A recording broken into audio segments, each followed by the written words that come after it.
Vermont's governor and members of his administration gave lawmakers a stern reminder today, saying the future of Vermont looks bleak without education reform. While there are doubts starting to creep in about whether anything can get done this session, the governor says he hasn't lost hope just yet.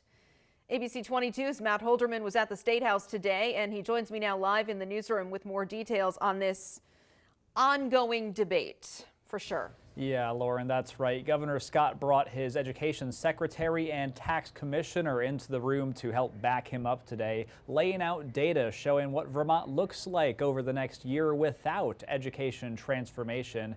He says he would veto the bill passed by the House Ed Committee as it currently stands and warns lawmakers need to do better the next few weeks.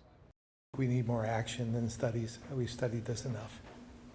It's time to do something about it. Governor Phil Scott not budging an inch Wednesday afternoon when it comes to education reform, as he rejected the bill just passed by the House Ed Committee, saying it won't do enough to fix Vermont's most pressing problem, and it doesn't follow his education transformation plan closely enough. So far, the House has punted the difficult decisions, as well as the work we need to do and committed to doing just 10 months ago.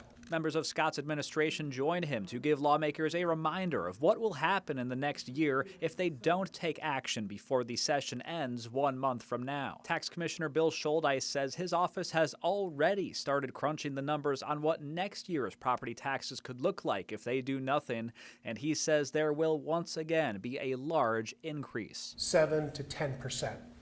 So the problem's not going away. Not dealing with it this year is not an option. Every year we delay, inequities deepen.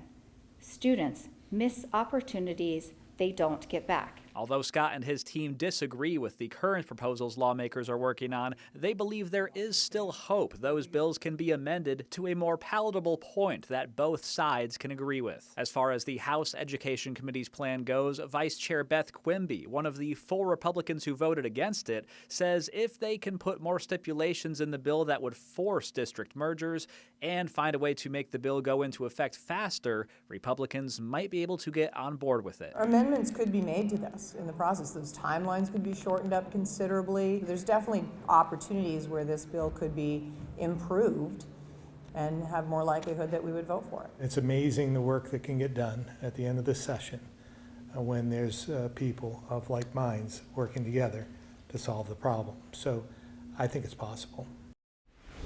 The House Education Committee's bill is currently being worked on by the House Ways and Means Committee, and a reminder, it still has to go through other House committees and then to a full House vote before it can even make it to the Senate. And all of that has to happen before the session ends on May 8th. So while it is not a lost cause just yet, lawmakers certainly have their work cut out for them.